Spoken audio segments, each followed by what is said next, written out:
இப்போ அப்புவோட அப்பாவுக்கு ஆக்சிடென்ட் ஆனதுனால அப்பாவையும் பார்த்துக்கிட்டு அவன் படிப்புலையும் நல்லா கான்சன்ட்ரேட் பண்ணி நல்லா படிக்கவும் ஆரம்பிக்கிறான். வீட்டு வாடகை 5 மாதம் கொடுக்கல அப்படிங்கிறனால வீட்டில் உள்ள ஜாமான எல்லாத்தையுமே வெளில தூக்கி போட்டு அவங்க அப்பாவையும் இவனையுமே வீட்டை விட்டு வெளில அனுப்பிடுறாங்க. அவங்க அப்பாவோட ரோட்டு ஓரத்தில் உட்காந்துருந்து அவனை பார்த்த மற்றவங்க இவன் பிச்சை எடுக்கிறான்னு நினச்சிட்டு காசை தூக்கி போட ஆரம்பிக்கிறாங்க.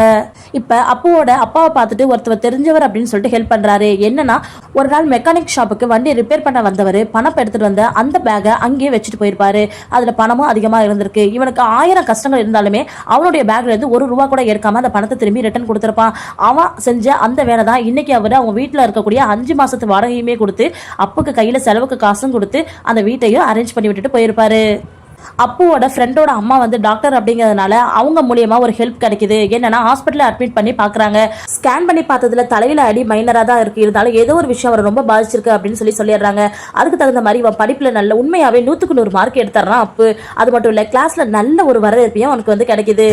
அப்பா, நான் உண்மையாவே 100 மார்க் எடுத்துட்டேன், என்ன பாருங்கப்பா அப்படின்னு சொல்றான். ஆனா அவர் அப்பயுமே ரெக்கவர் ஆகல. சாமி கிட்ட வேண்டான். நடந்த எல்லா விஷயத்தையும் திருப்பி அப்பாவுக்கு ஞாபகப்படுத்துறான். அப்படியே கொஞ்சம் கொஞ்சமா அவருக்கு சரியாயிடுது. ஆக்சுவலாக ரொம்ப நாளாக அவங்க அப்பா அந்த டேம் கன்ஸ்ட்ரக்ஷனோடைய சாம்பிள் பீஸ் வந்து ரெடி பண்ணிக்கிட்டு இருப்பாரு. ஏன்னா அந்த கான்ட்ராக்ட் அவருக்கு கிடைக்கணும் அப்படிங்கிறதுக்காக அந்த டேமை எப்படிலாம் அவர் டிசைன் பண்ணியிருக்காரு அப்படிங்கிறத பையனுக்கு வந்து எக்ஸ்பிளைன் பண்ணிக்கிட்டு இருப்பாரு.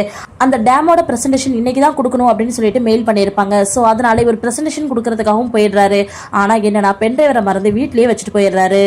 ஓகே, பென்ட்ரைவ் இல்லைனா என்ன, அந்த டேமோட அவுட்புட்டை வச்சு எக்ஸ்பிளைன் பண்ணுங்க அப்படின்னு வந்து சொல்லியிருப்பாங்க. ஸோ எக்ஸ்பிளைன் பண்ணுறதுக்கு அவர் போனால் இந்த ஆக்சிடென்ட்லேருந்து பார்த்தீங்கன்னா அவரால் ஃப்ளோவாக பேச முடியாமல் இருந்திருக்கும். திக்கி பேசி ப்ரெசன்டேஷன் கொடுக்குறாரு. இதெல்லாம் சரி வராதுன்னு கீழே இறக்கி விட்டுறாங்க.